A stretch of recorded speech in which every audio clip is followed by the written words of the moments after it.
Dalam nama Bapa dan Putra dan Roh Kudus, amin. Bu Bapak, saudari, saudaraku yang terkasih, kaum muda, adik-adik, salam bantul kasih, berkah dalam.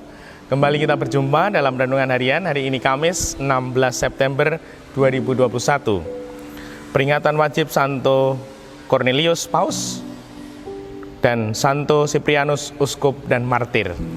Kita akan mengambil dari Injil Lukas bab 7 ayat 36 sampai 50. Pada suatu ketika seorang Farisi mengundang Yesus makan di rumahnya. Yesus datang ke rumah orang Farisi itu lalu duduk makan. Di kota itu ada seorang wanita yang terkenal sebagai orang berdosa. Ketika mendengar bahwa Yesus sedang makan di rumah orang Farisi itu, datanglah ia membawa buli-buli pualam berisi minyak wangi. Sambil menangis, ia berdiri di belakang Yesus dekat kakinya, lalu membasahi kakinya dengan air matanya dan menyekanya dengan rambutnya.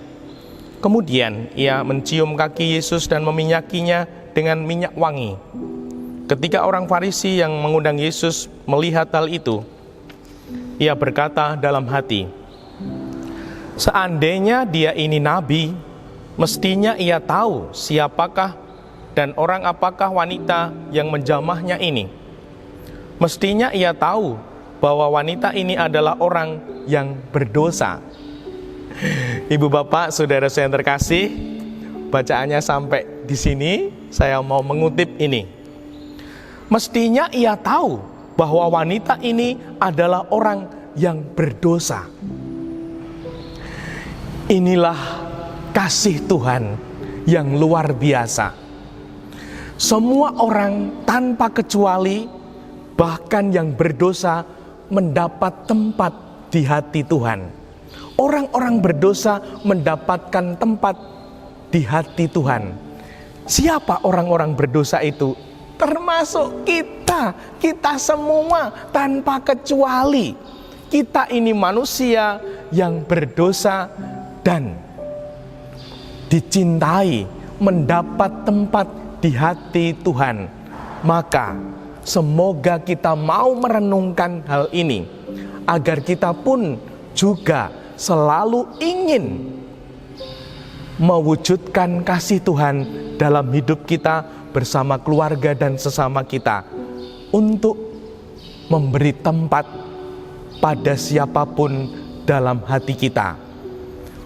Dan ini semoga terwujud. Dan kalau kita belajar dalam kehidupan ini, ada di program televisi ya, Kick and D. Program ini saya mengatakan bagus. Karena apa? Banyak tokoh-tokoh pribadi-pribadi yang dalam arti tertentu tanda petik, namun dilihat sisi positifnya, dilihat sisi putihnya. Dan itulah kenyataan kita, bahwa manusia itu punya sisi positif, sisi putihnya. Dan semoga kita mau menemukan sisi positif dalam keluarga kita, ibu, bapak, anak kita, sehingga sungguh lebih menyenangkan kehidupan ini karena melihat kebaikan-kebaikan. Dan kita juga sebagai paroki ya, kemarin berulang tahun ke-87, kemudian mengadakan rapat evaluasi. Dan yang terjadi seringkali ketika rapat evaluasi itu apa yang terungkap? Yaitu kekurangan, kejelekan. Koordinatoran ini kurang apa, jeleknya apa yang terungkap itu. Jadi suasananya nggak enak karena membicarakan kejelekan. Dan kemarin ketika evaluasi panitia hari ulang tahun ke-87, kita mencoba cara baru, yaitu apa? Appreciative inquiry. Menemukan kebaikan-kebaikan dalam proses kepanitiaan. Yaitu setiap koordinator laporan kegiatannya, lalu kemudian juga mengungkapkan kebaikan apa yang ditemukan menjadi panitia. Lalu yang kedua, apa yang dipelajari selama menjadi panitia dalam proses kepanitiaan itu. Dan ternyata itu sungguh indah. Dan ini kan koordinator menyampaikan kebaikan apa yang dipelajari, lalu koordinatoran yang lain, panitia yang lain melihat kebaikan apa yang dilihat dalam koordinatoran itu, dan itu diungkapkan. Ternyata suasana evaluasi menjadi begitu indah, menyenangkan, membahagiakan.